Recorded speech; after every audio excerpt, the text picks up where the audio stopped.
Moms, sebagian anak-anak di beberapa daerah di Indonesia kini menghadapi ancaman ganda selama pandemi COVID-19. Pasalnya, bukan hanya tren penularan COVID-19 saja, namun juga untuk tetap berada di rumah saja juga tidak sepenuhnya aman. Terlebih, sudah hampir 1,5 tahun anak-anak menjalani pembelajaran jarak jauh atau PJJ atau sekolah daring. Bahkan yang kini tengah menjadi bahan perbincangan ialah kekerasan terhadap anak-anak yang dilakukan orang terdekat, terutama orang tua, terus meningkat selama menjalani PJJ atau pembelajaran jarak jauh.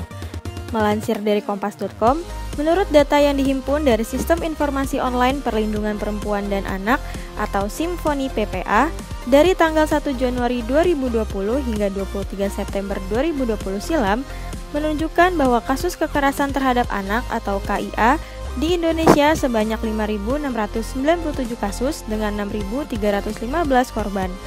Maka dari itu, melihat kasus kekerasan terhadap anak ini, bagaimana tanggapan dari Kementerian PPPA dan bagaimana solusi terbaik supaya anak tidak mendapatkan kekerasan saat PJJ?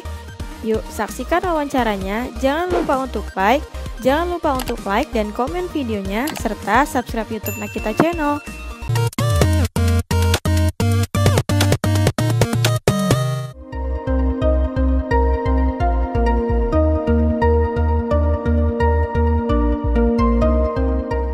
Jadi ketika anak misalnya menanyakan satu dua hal yang kesulitan, tentu akan sulit kemudian untuk memberikan bantuan. Padahal suasana ini, di samping ada pembelajaran jarak jauh, juga membutuhkan juga pendampingan, bimbingan dari orang tua. Suasana itulah kemudian bagi kelompok-kelompok tertentu barangkali menimbulkan samping kecemasan, juga menimbulkan gesekan yang terjadi di rumah tangga. Karena itu gesekan itu bisa menimbulkan juga terjadi kekerasan mungkin verbal atau mungkin kekerasan fisik. Memang kita perlu betul menghindari. Karena itu kami selalu menggunakan cara-cara yang edukatif untuk kemudian baik dia kami ke dinas-dinas ada, kemudian ke Pemda maupun ke warga langsung. Yang kita miliki sekarang ini kan juga terbatas ya. Kita di tempat tertentu kita tidak bisa ketemu langsung. Ya kita menggunakan Fitcom seperti yang saat ini, tapi juga terbatas yang kita bisa capai. Karena itu kita juga menggunakan fasilitas lain, baik dia misalnya elektronik, misalnya dengan radio komunitas maupun dengan cara-cara tentu yang bisa kita tularkan sehingga kekerasan dalam rumah tangga itu dapat dicegah, dapat ditekan, dan bagi kita sebetulnya ini adalah suatu hal yang kita jaga betul sehingga tidak terjadi, karena kalau terjadi bisa juga ini tidak sejalan dengan undang-undang yang ada. Tetapi persuasif terhadap itu tentu yang kita lebih dahulukan. Terima kasih.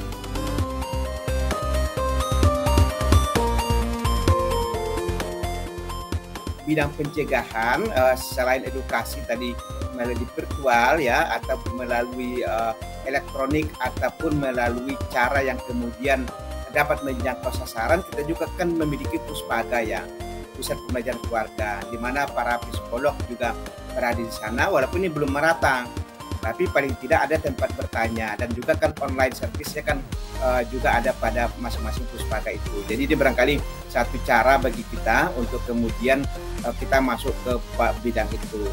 Sebetulnya cara yang paling kan edukasi itu ya, cuman intensitasnya harus kita lakukan. Intensitas, kemudian sasarannya, kemudian juga kesesuaian pesannya itu juga betul-betul, dan juga waktu menyampaikan pesannya ini juga barangkali yang juga harus kita jaga betul. Sementara sehingga sekarang ini karena waktu menyampaikan pesan itu kalau lagi orang bekerja begini, siang-siang begini kan nggak pas juga ya. Karena itu kan karena hari Sabtu kita gunakan atau agak maghrib sehingga jangan sampai kita sudah merasa bahwa sudah menyampaikan pesan, ternyata juga pesan itu nggak bisa disampaikan dengan baik. Termasuk juga pesan itu bagaimana dengan jumlah yang misalnya Zoom 1.000 orang ya, memang bagus, tapi belum tentu pesan nyampe. Karena itu kita juga lakukan cara-cara yang baik. Tidak hanya pencegahan, tapi pemenuhan anaknya, Karena kadang-kadang pemenuhan itu bagian dari pencegahan kan ya. Jadi ini barangkali juga sama-sama kita lakukan. Terima kasih. Itu dia Moms, jawaban seputar cara mengatasi kekerasan pada anak saat pembelajaran jarak jauh. Saksikan wawancara eksklusif lainnya hanya di YouTube Nakita Channel. Sampai jumpa di video selanjutnya.